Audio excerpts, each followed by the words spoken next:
নমস্কার সকলকে, আমার প্রথম একটি বড় ব্লগে আপনাদের সবাইকে স্বাগত।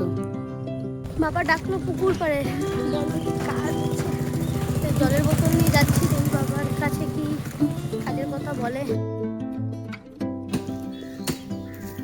ও বাবা, এই এত কি এগুলো? হ্যাঁ, এই পাটাতে কি হবে? ও, ওই ছাটালের সেন্টারিং গুলো। তাহলে এই পাটাটা তুমি কাটো কেন? এই পাটাটা কম সাইজ হয়ে রয়েছে, সাইজ করতে হচ্ছে। পাটাগুলো মনে হচ্ছে বাবার সাথে এবার রাখতে সাহায্য করতে হবে, রাখতে। এই যে এত গাছ ফাড়ানো হয়েছে, এগুলো হচ্ছে সেন্টারিং পাটা। এই পাটাগুলি প্রধানত ছাদ ঢালাই প্রয়োজন হয়, আর কাঠকল থেকে ফাড়িয়ে নিয়ে আসার পরে এগুলোকে খুব যত্ন সহকারে যদি সোজা সোজা করে আমরা থাকিয়ে না রাখি, তবে এগুলো বেঁকে যেতে পারে। আর যদি বেঁকে যায় তাহলে এগুলো দিয়ে কোনো ধরনেরই কাজ করা সম্ভব হয় না। ওই কারণে আমি আর বাবা আস্তে আস্তে এই পাটাগুলিকে একের পর এক সাজিয়ে নিচ্ছি। যেহেতু পাটাগুলি আজকেই ফাড়ানো হয়েছে, এই কারণে পাটাগুলিতে অনেকটা পরিমাণে রস রয়ে গেছে, অর্থাৎ কাঁচা। এই কাঁচা অবস্থায় যদি আমি পাটাগুলিকে এমনিই রেখে দিই, তাহলে এগুলিতে ঘুণ ধরে যাওয়ার বা নষ্ট হয়ে যাওয়ার অনেকটা প্রবণতা থাকে।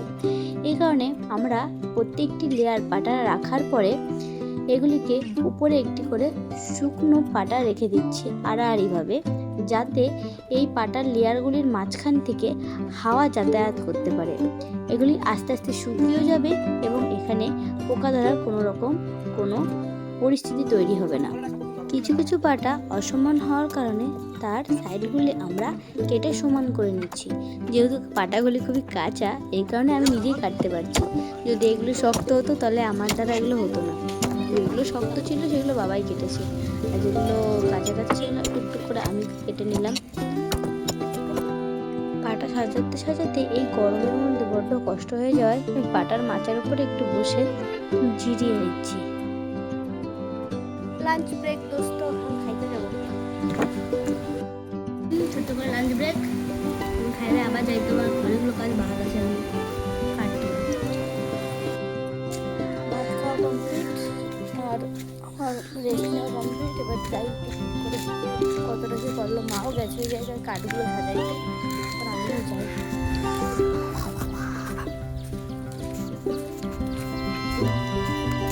জামাই কাঠ কত রইলো?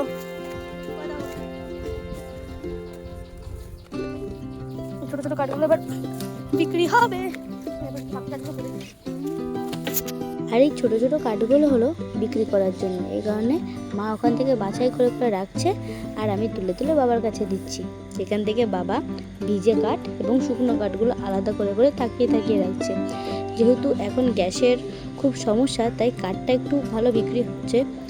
যাই হোক, আজকের মতো এখানেই, বাই বাই। আজকের মতো আমার ডিউটি শেষ, আমারটা শেষ হয়ে গেছে। বাবা করছে, এবার আমি যাই বাড়িতে, এবার চান টান করতে হবে, অনেক বেলা হয়ে গেছে।